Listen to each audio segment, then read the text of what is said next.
Incident sa stal pred týmto pohostinstvom asi okolo 9:30 večer. Rómovia najskôr vo vnútri teleskopickým obuškom napadli 68-ročného dôchodcu a rozbili mu hlavu. Muža museli ošetriť záchranári. Jak došiel mňa brániť, tak ho napadli. Oni sa cítia, že sú páni. Petica Rómov, otec, dvaja synovia a dvaja 15-roční chlapci ale vo výtržnostiach neprestali. Zaútočili aj na policajtov, ktorých ľudia zavolali na pomoc. Iba 15-ročný školák na nich dokonca vyťahol zbraň. Normálne chytil zbraň, vyťahol zbraň.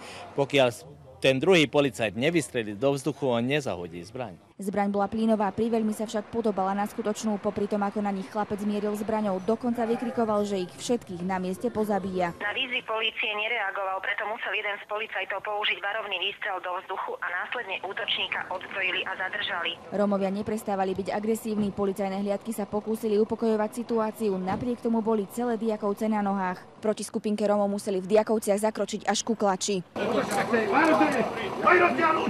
Až ozbrojené policajné komando zabezpečilo u Rómov rešpekt. Policajti odviedli výtržníkov v putách. Dedina si na pár hodín vydýchne. Obyvatelia však volajú po riešení. Medzi miestnymi Rómami a ostatnými obyvateľmi je už roky napätie. Žijú v neustálom strachu. Deti sa boja ísť do školy. Takýto čas už v dedine je nebezpečné sám ísť. Musí sa s tým niečo robiť.